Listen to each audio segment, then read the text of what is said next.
Hi all. A bit tired now. Been a bit of a long day. I've virtually finally got my drag bike almost complete. There's a few minor things I've got to do. Bleed the rear thumb brake, and just a couple of bolts on the panels, and I think that's pretty much it. Really, we're pretty much on the ball with this now. I'm going to show you. Everything's tucked out quite nicely away behind panels.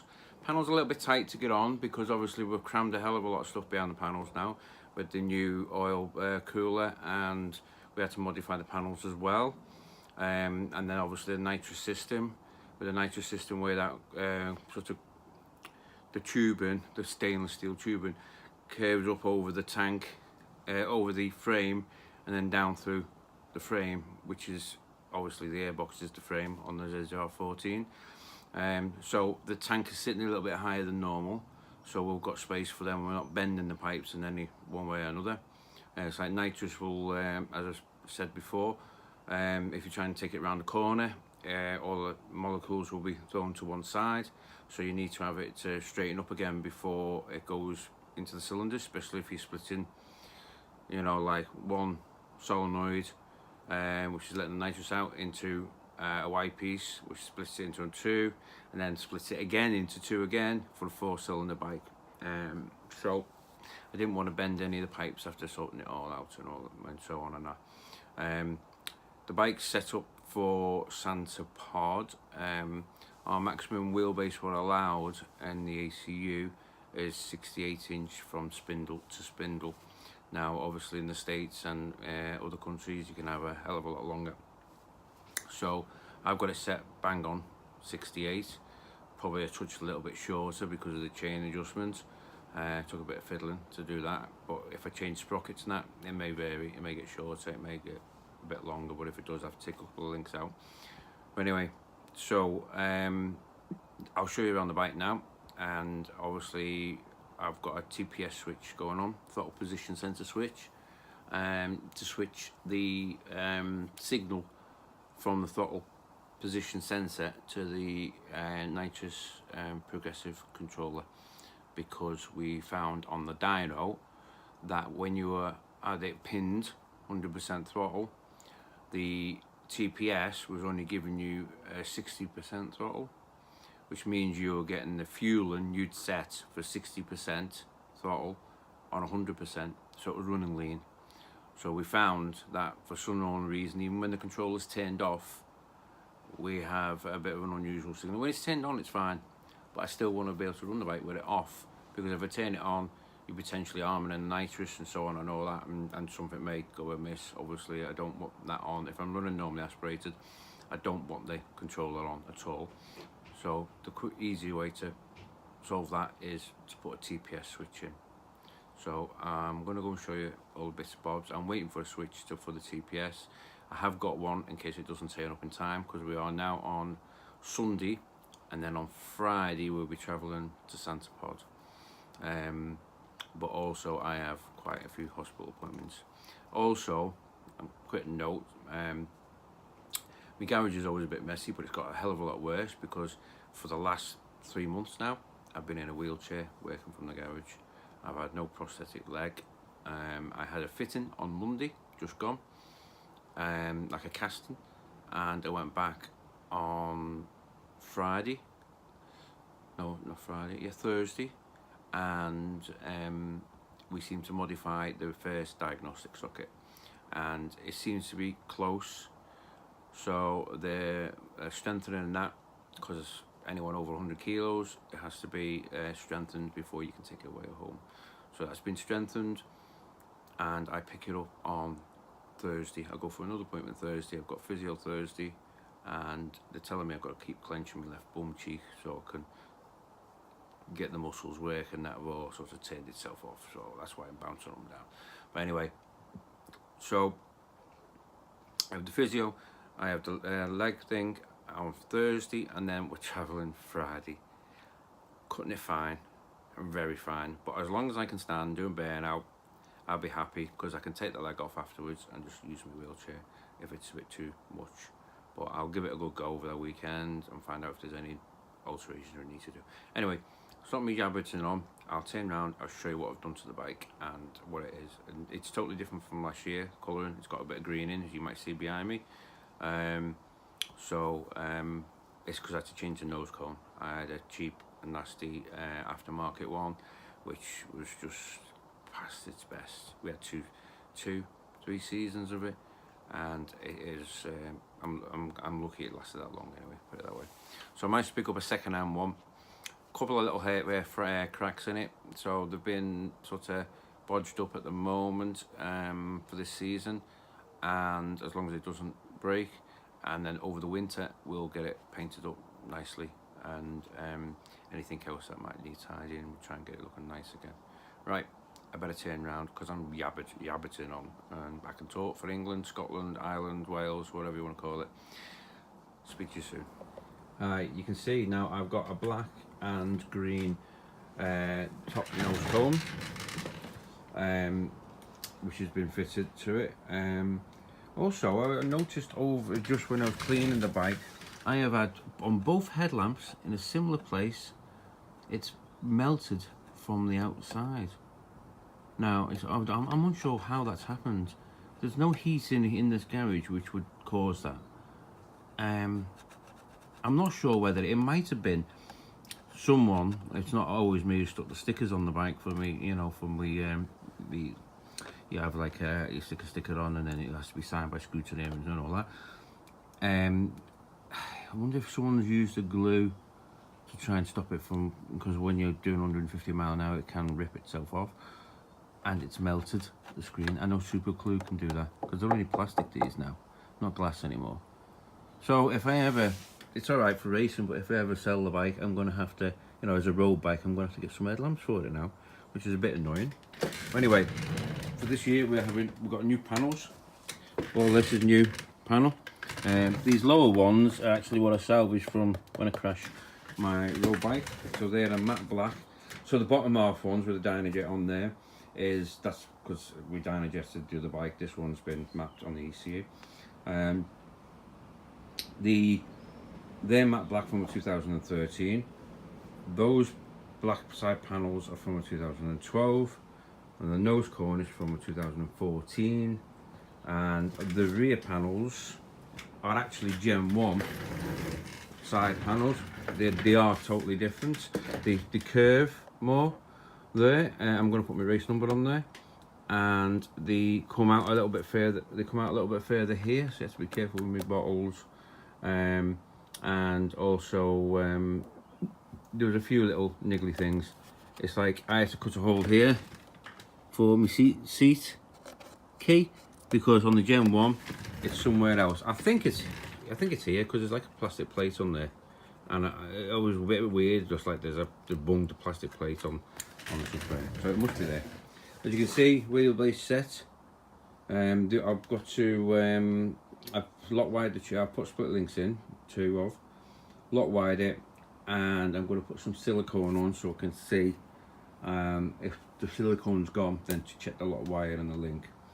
So moving on to these here, we have the oil cooler in behind there now because I've got a low sump on, and the oil filter on the side here. So be careful when you're coming in. And that is a KN303, which is what Kawasaki used, but I'm thinking of getting the KN204s, which are a bit shorter in height. I might have to shorter the thread, but they may give a bit more clearance when I come back on the return road. But I'll just have to be very careful and sort of turn corners like a pussy, basically.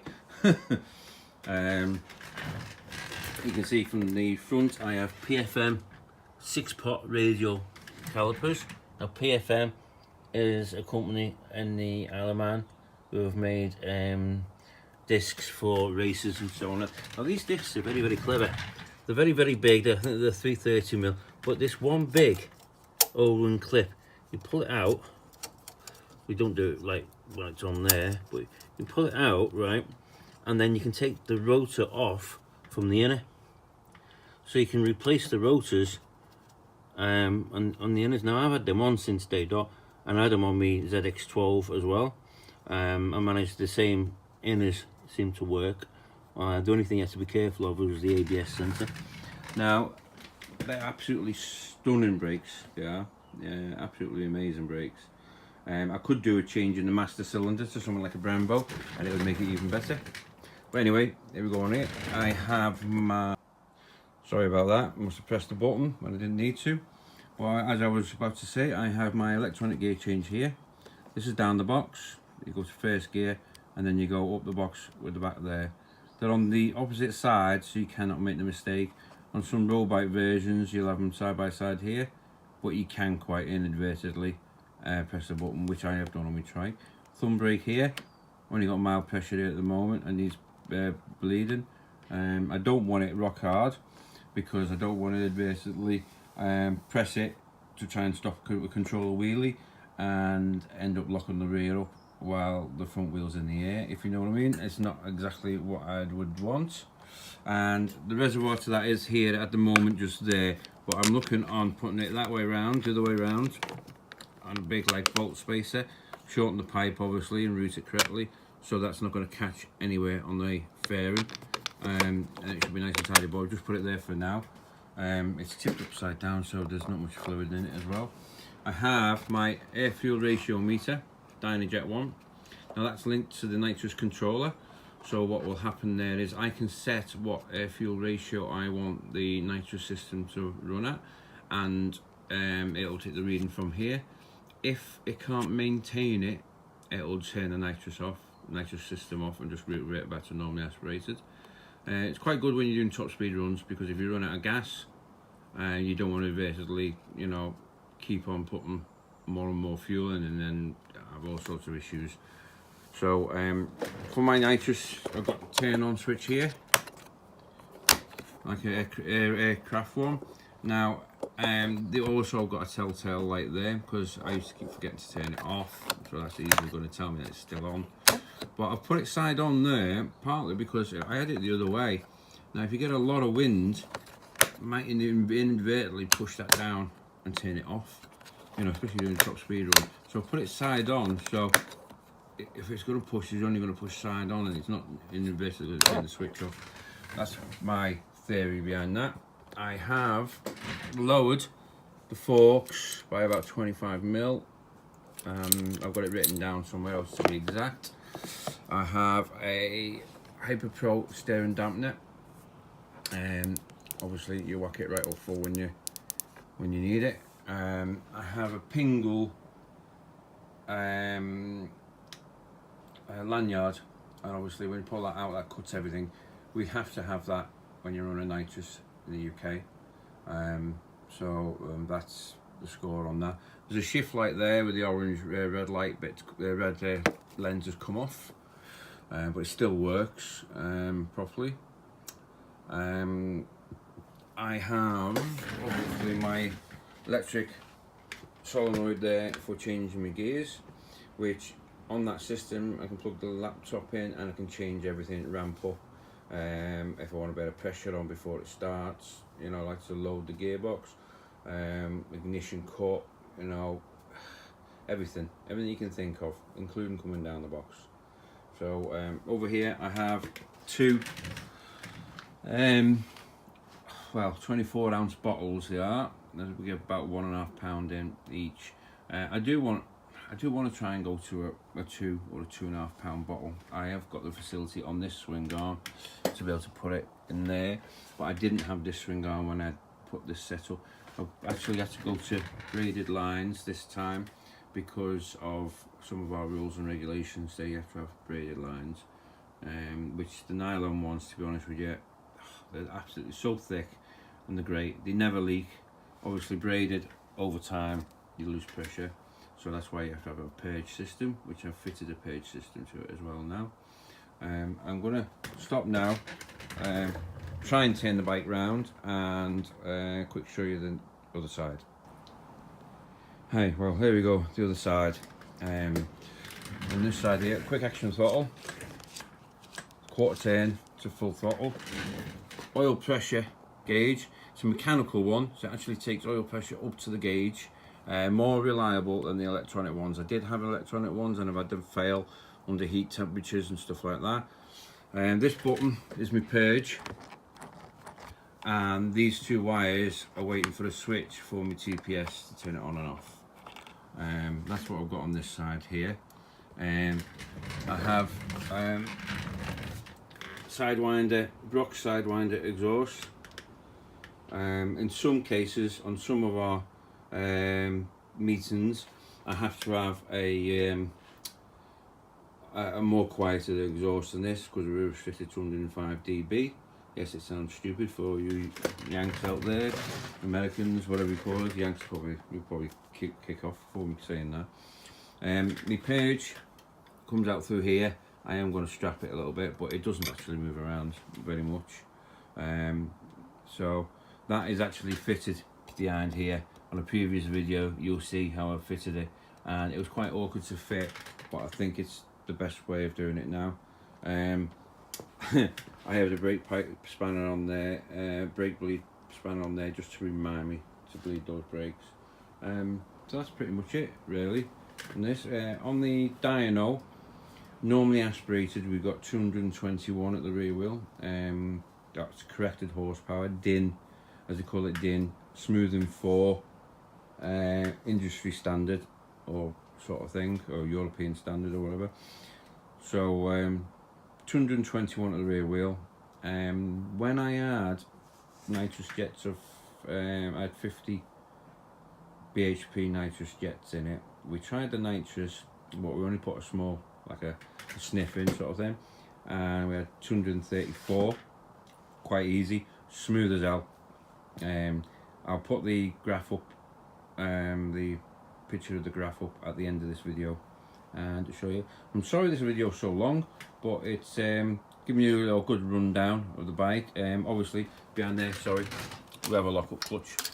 Now I'm using it at the moment, the springs and the pressure as a conventional clutch in there, but I use a lock-up feature for when I'm further up the because I like a clutch to be like a clutch is, but it's a heavy clutch. But further up the strip, when you're really putting a lot of power and the gas goes in, the lock-up feature comes into its own there. That's why I have it like that. And there's a little thing on there just for oil temperature. It's not exactly totally accurate. If I thought on that oil pressure gauge up the top there, I should have had it oil pressure stroke oil temperature, but it might be a thing for the future. But I don't. Mrs. keeps telling me not to add any more to it. It should be a quick bike, in the right hands. Whether I'm the right hands or not, we'll soon find out. But you know, the problem I've got compared to most, as all you drag racers in America all know, you tend to have your bike positioned, both legs on the floor, pegs in a position where you're using your toes just to creep forward, tiptoe forward, and then off you go. Now I've got to do this one-legged, so I have my foot pretty much planted on the floor, and obviously my bike is slightly leaning to the right, so because of that I have to be careful that it doesn't kick out to the left if I put too much gas or too much power, you know, early on. So anyway, that's me. I'm going to stop rabbiting and I will crack on with this again and tomorrow, and it should be finished tomorrow, and then I've got to start trying to load the van from a wheelchair. Not nice. I'll speak to you soon. I'm sorry that you're not seeing me at this point, because I thought you were probably sick and tired of seeing my ugly mush as I'm getting older these days. It's more grey in my hair, more grey in my beard, and more shit and dirt and creases on my face. But anyway, that's a biker for you half the time. Anyway, speak to you soon. Hope you've enjoyed this. I hope it's been interesting and you've learned a bit and got some ideas. That's what it's all about, and be inspirational, especially to like-minded people who have been injured or got an illness or a condition where they think they might not be able to ride a bike. Just another quick note, my seat is a conventional seat, but I am looking on getting a seat made so I am actually lower down on the bike when I'm sitting and I'm wedged in. so there's no way I can go forward or backwards, because I do have that problem where I might start forward to try and keep the wheel down and slide back very easy, but unfortunately that is a thing for, it won't be ready for centre pod, it may be later on. Alright then, I'll speak to you then shortly. Goodbye.